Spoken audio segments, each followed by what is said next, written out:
My name's Noam, I'm from Scotland, so I was born in Israel. I went to walk half an hour ago and got lost in the middle class of London Highbury Park. Is it Highbury Park? It's a Highbury Park, that's what I'm not playing. I'm back to the football again. I should stop playing FIFA. Oh, great game, mate. Okay, what's your finishing moves and signature moves? Signature move is like a knee bar submission, just because obviously with my size and stuff I want to make sure that I've got something that I can use against any opponent, and also fits in nicer like with my striking kind of submission style.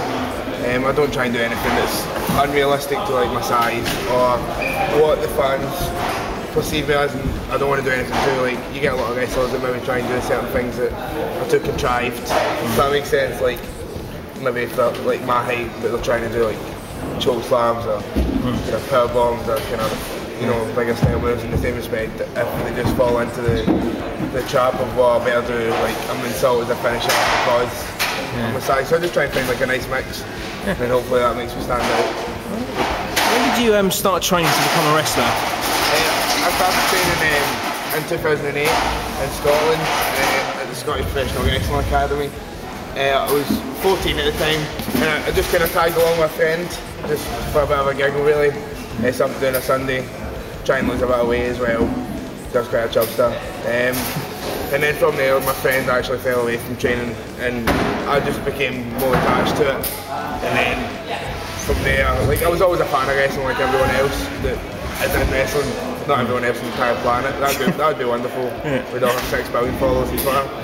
But yeah, honestly, like in terms of training, it was just sheer coincidence, and it's actually quite easy. It's not like I hear a lot of people saying that they look for skills for months and they go through like horrible training experiences to find a different skill. And for me, it was actually I was quite spot on in a sense, and with just everything being so nearby and so accessible. So I mean, a lot of people I don't think can say that, but they would have loved to have that kind of easiness.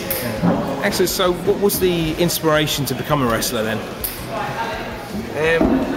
Again, I can always remember like watching, like as growing up as a teenager or whatever, well, like 12, 11, I can always remember watching wrestling and thinking like that would be amazing to do. It would almost be like a perfect life. You can just imagine how they couldn't possibly have faults in themselves as people, faults in themselves, like, you know, their social activities. But I never really grasped that people could actually go out and chase it as a career like you could if you wanted to be like a manager in a computing company, or if you wanted to be like working like a Greg's Bakers. I never kind of put it in the same tier as that. Obviously the jobs are like complete contrast, but I never had that kind of idea that wrestling's something that you could do with the hard work. It wasn't even a case of I won't be able to do it. Like I'm young and it'll be hard work, or I don't know where to go. It was just completely oblivious to any kind of potential that I had in like my career goals.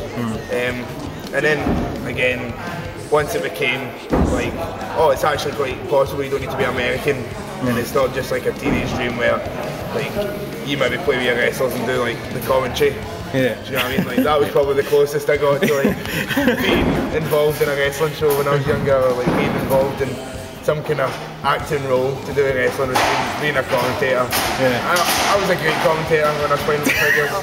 Like the best. I even like drew blood with pens.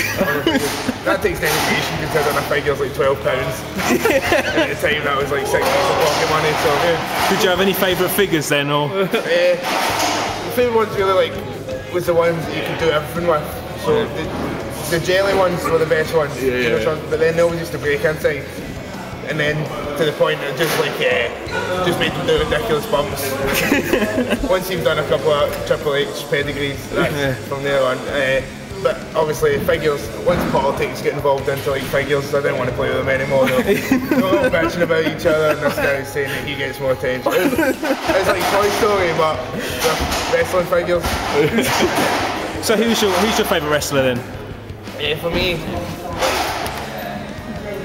Eddie Guerrero was like the guy that, you know, like obviously I'm younger to the fact that a lot of people will say that they grew up with The Rock, they grew up with Stone Cold, maybe even Hulk Hogan, but obviously I missed that generation, not just with like my age, but also just with like I didn't get access to watch wrestling regularly until I was like 11 or 12, so at that point the guys that were, you know, and it was only SmackDown, that was a Saturday, I couldn't watch Raw because I had school the next day, so like SmackDown was really my only point, like WWE and wrestling, I wasn't aware like just typing into YouTube, and so Eddie Guerrero was like the guy that I felt like I could relate to the most and just connected with me the most.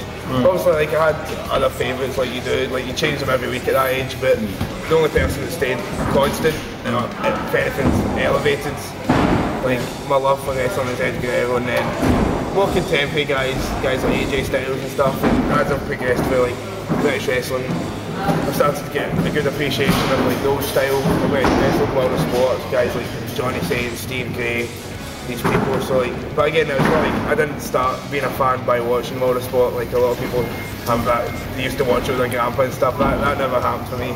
So if anything, I worked the other way as like a typical British wrestling personhood that wants to train. So very, very Americanised. Some influences still are, to be honest, with that extra added knowledge. Yeah. What's your favourite match of all time, or have you got, you know, and that can include your matches or any ones you've watched? I think, like, for me, like, what makes a match is really just the atmosphere, and, you know, obviously, like, in a sense, like, when you're watching a match for the first time, like, you just watch it naturally as a fan, you know, and a lot of matches, like, I've got a lot of favourite matches with, like, top independent names, top Japanese names, but I've watched them as not so much a fan, but as like, you know, a person wanting to progress herself, like watching people that are higher above and, you know, almost trying to like learn and study. When you try and watch a match to study or learn it, it becomes like a different. You're not watching it so much for the natural enjoyment of being a wrestling fan. You're watching it to learn. For example, like if your English teacher tells you to read a book, you cannot read it because you're taking notes. However, you're not reading it just for the actual story. It's the same for me. It's like, in terms of favourite matches, Eddie Guerrero, Rey Mysterio from Halloween Havoc, Eddie Guerrero, Rey Mysterio from WrestleMania 21. Again, it's all kind of WWE because they're the only people that can capture, like, suck you in with TV or even YouTube. Like, the difference between WWE and kind of a lot of other American companies is just kind of the wow factor of watching it. Like, WWE is just beautiful to look at as a whole. It doesn't matter who's in the matches and stuff.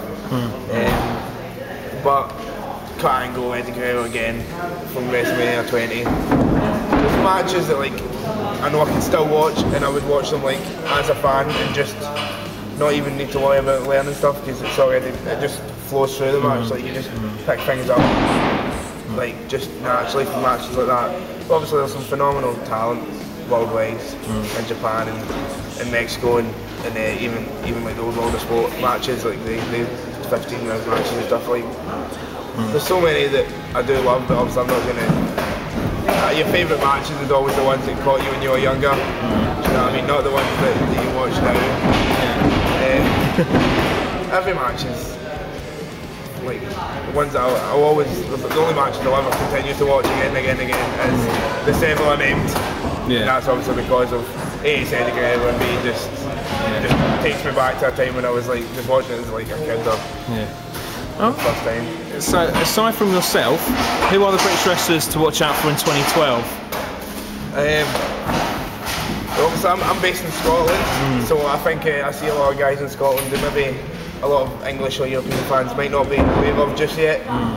But obviously like Andy Wilde from Scotland, which is you probably know by now. He's really starting to make waves. I think he's done it the proper way. Like all he just needs now is like when he breaks out, it's just going to be constant. It's not going to die off a little bit, or nobody's going to be like, oh, he's a bit too soon or everything. Like he's just at the point where all he needs is just that opportunity, and he'll just take it. And then there's a lot of younger guys in Scotland as well. In terms of like English wrestling,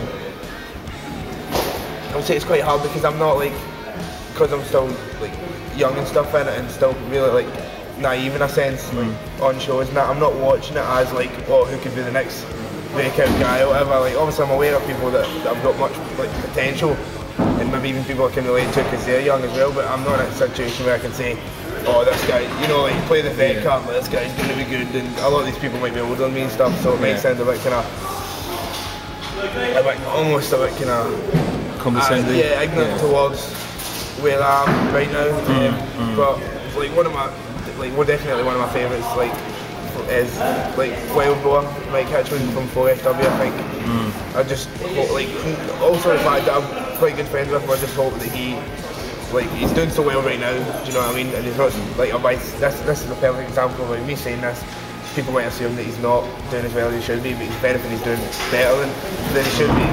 Hence the reason I'm plugging him to see how that's what happens in wrestling. You say something's going to break out, and then everybody assumes that they've not already broken out. Do you know what I mean? He's progressing better than a lot of people, even myself. And definitely like in terms of Scottish wrestling, because that's maybe something I can give an insight on, because I know these guys.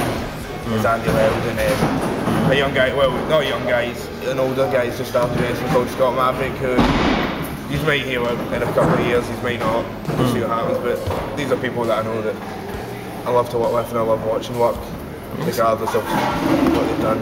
Excellent. One final thing, I know you're still fairly new to it, but what do you currently think of the British wrestling scene, and what do you think it needs to kind of really make it to the mainstream? I think like the beauty of British wrestling is like, it's not quite, like, because it's not mainstream just yet, in a sense, like, there's always another definition of mainstream. Like, some companies have got TV deals or whatever, but then other people argue like, oh, it's not professional enough to be considered as, mainstream because of the product that's being put across the TV channel, the money's not being made. But I think the beauty of British wrestling is that, like, in the majority, everyone has that sense of like closeness.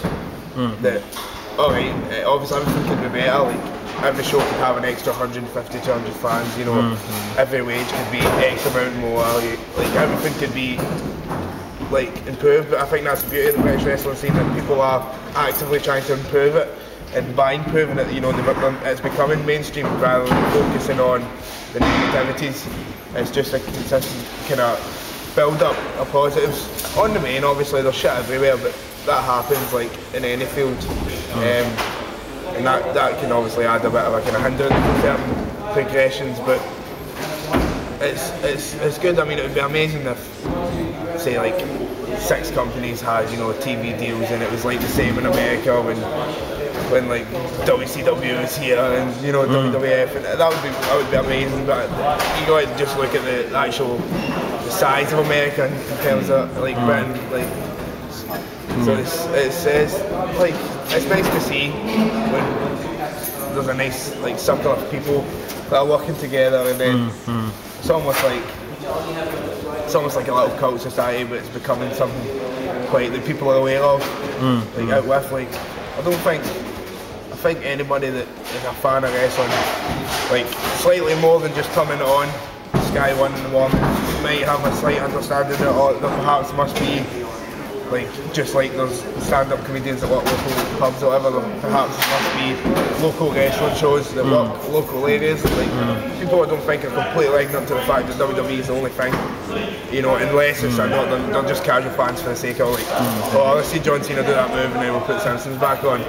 So I hope it just continues becoming consistent, and then certain things that are making it still adding that negative name to it, or if they kind of just fuck off. That's brilliant. Sorry for swearing. Yeah, That's fine. Excellent. Oh, thank you very much, mate, and have a great match tonight. Cheers.